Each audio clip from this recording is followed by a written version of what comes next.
0 0 100. Last recording has been recovered. 003. Pause. ठीक है, second Double tap to activate. Third political exam, introduction to international theory and debates. Okay, ठीक है, पहला question हुआ है international 021. Pause.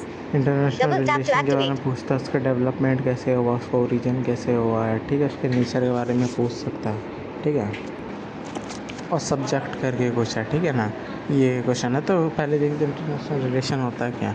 जो अलग अलग कंट्रीज़ है ना अपने रिलेशन बनाते हैं डिफरेंट वे से, है ना, ट्रीटीज़ हो सकता है ना, फिलोसफी एक्सचेंज के थ्रू, है ना, है ना, सिटीजन्स एक दूसरे कंट्री में काम करने जा सकता है। एग्जांपल दे सकता है सऊदी में, दुबई में, यूएसए में, इंडिया के बहुत लोग जाते हैं, है ना, डिफरेंट लेवल पे, है ना। ये रिलेशन कोई भी लेवल पे हो सकता है। कल्चरल लेवल पे बता सकता है कि कैसे हो रहा है, पॉलिटिकल लेवल पे भी हो सकता है, बता सकता है ट्रीटी है, इकोनॉमिकल लेवल पे भी हो सकता है, बता सकते हैं कि इधर उधर कमाने जा रहा है, ठीक है, इतना इन्वेस्टमेंट आ रहा है जापानी से, ठीक है, सोशल हो गया, इकोनॉमिक हो गया, पॉलिटिकल हो गया,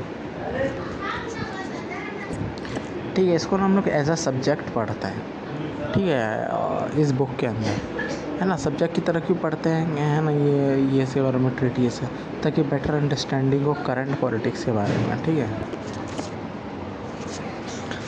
ठीक है। तो अब देखते हैं इसका डेवलपमेंट ओरिजिन कैसे हुआ है पॉलिटिकल रिलेशन का, ठीक है। सबसे पहले ना एंशिएंट पीरियड से हुआ है इसका डेवलपमेंट, ठीक है ना। जो डिफरेंट सिविलाइजेशन है, एग्जांपल इंडस सिविलाइजेशन, ठीक है ना, और भी चीन में थी सिविलाइजेशन, मिस्र में थी, है ना, ब्राज़ील में, यहाँ सब सिविलाइजेशन थी। ओके, ये सब जो सिविलाइजेशन थी ना, तो ऐसे प्रूफ भी मिले थे हिस्टोरियंस को, ठीक है, कि हड़प्पा का, है ना, जो इंडस सिविलाइजेशन, उनका ट्रेड था अदर कंट्री के साथ, खास करके ईरान की कंट्री के साथ, है ना।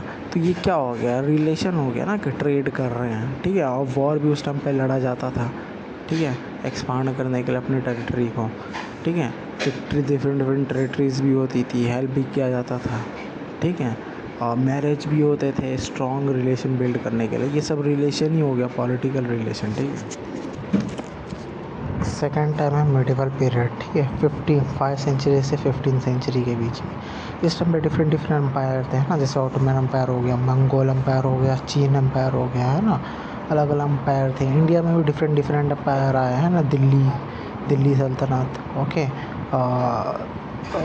फिर ये बाबर लोग भी आया ना, ठीक है ना, अब ये लोग भी रिलेशन था, ये लोग का भी आपस में भी टेरिटरी के लिए एक्सपांड करते थे, ठीक है। उस टाइम पे किसी का कोई लैंड नहीं था, हर कोई हमला करके ना टेरिटरी को एक्सपांड कर सकता था, ठीक है। ट्रेड भी होता था बहुत सारा, ठीक है। तो ये एक तरह पॉलिटिकल रिलेशन था, एक दूसरे से ट्रेड होना, ट्रीटीज़ होना, ठीक है। और सबसे फेमस चीज़ थी कि मैरिजेस होना, ठीक है, स्ट्रॉन्ग रिलेशन करने के लिए। ओके, ये हो गया। सेकंड चीज़ क्या हुआ, जस्ट एन एग्जांपल दे सकता था सिल्क रोड की, ठीक है ना। ये सिल्क रोड ना चाइना का रोड एक है ना, ट्रेड वे था, चाइना का ट्रेड रूट था, ठीक है, जो कि है ना, जो मिडिल ईस्ट से लेके यूरोप तक जाता था, ठीक है। 347. फिर एक ट्रीटीज़ हुई 1668 में, ठीक है ना। इसमें टोटल 30 कंट्रीज़ थे एंड डिफरेंट। इसमें क्या हुआ ना कि उस टाइम पे क्या था ना कि एक कंट्री में दूसरी कंट्री में बहुत ज़्यादा इन्वॉल्वमेंट था, है ना, क्या इन्वॉल्वमेंट था, ठीक है। तो लोगों ने ट्रीटी किया कि जिसकी जो कंट्री है ना उसको वो उस पर रूल करेगा, किसी और की कंट्री में इंटरफेरेंस नहीं करेगा, ठीक है। तो यहीं से ना सोवेरेनिटी की शुरुआत हो गई, ठीक है ना। अब इसका मतलब बताने की ज़रूरत नहीं मेरे को। अगला इंडस्ट्रियल रिवोल्यूशन एंड कॉलोनिज्म, ठीक है। 18 से 20 सेंचुरी के बीच में ना इंडस्ट्रियल रिवोल्यूशन आया था, ठीक है। इंडस्ट्रियल रिवोल्यूशन मशीन्स के काम होने लगे, इसकी वजह से ना ट्रेड बहुत लार्ज लेवल पे फैल गया, है ना। कंपनीज डिफरेंट कंट्रीज़ में ओपन होने लग गई, ठीक है। इसी वजह से ट्रेड बहुत ज़्यादा बढ़ गया, ओके। हाँ, तो यही ट्रेड का जो ओरिजिन था वहीं से हुआ है, ठीक है ना। और देन है कॉलोनिज्म, जैसे ब्रिटेन, फ्रांस और स्पेन ने डिफरेंट कंट्री को अपनी कॉलोनीज बनाया था, ठीक है। तो उसकी वजह से क्या हुआ कि उन कंट्रीज की सिविलाइज उनके जो कल्चर थे ना वो चेंज होने लगे। एग्जांपल दे सकता है नो शिप्स, ठीक है, इंडिया का। बस थोड़ा बहुत एक्सप्लेन करना हो गया। फिर 20th सेंचुरी का हो गया, ठीक है। फर्स्ट वर्ल्ड वॉर 14 से 90 के बीच में, एंड देन 39 से 45 के बीच में। वर्ल्ड वॉर का एक्सप्लेन कर सकते हैं। वर्ल्ड वॉर हुआ, ठीक है, बहुत ज़्यादा डिस्ट्रक्शन हुआ। देन फिर यूएनओ बना, ठीक है। यूएनओ बना ताकि एक रूल्स बनाए, देन सब कंट्रीज़ को फॉलो करें, ह्यूमन राइट्स ये सब वगैरह वगैरह आया। फिर कोल्ड वॉर आया, ठीक है, जिसकी वजह से सोवियत यूनियन जो था है ना वो डिवाइड हो गया 15 कंट्रीज़ में।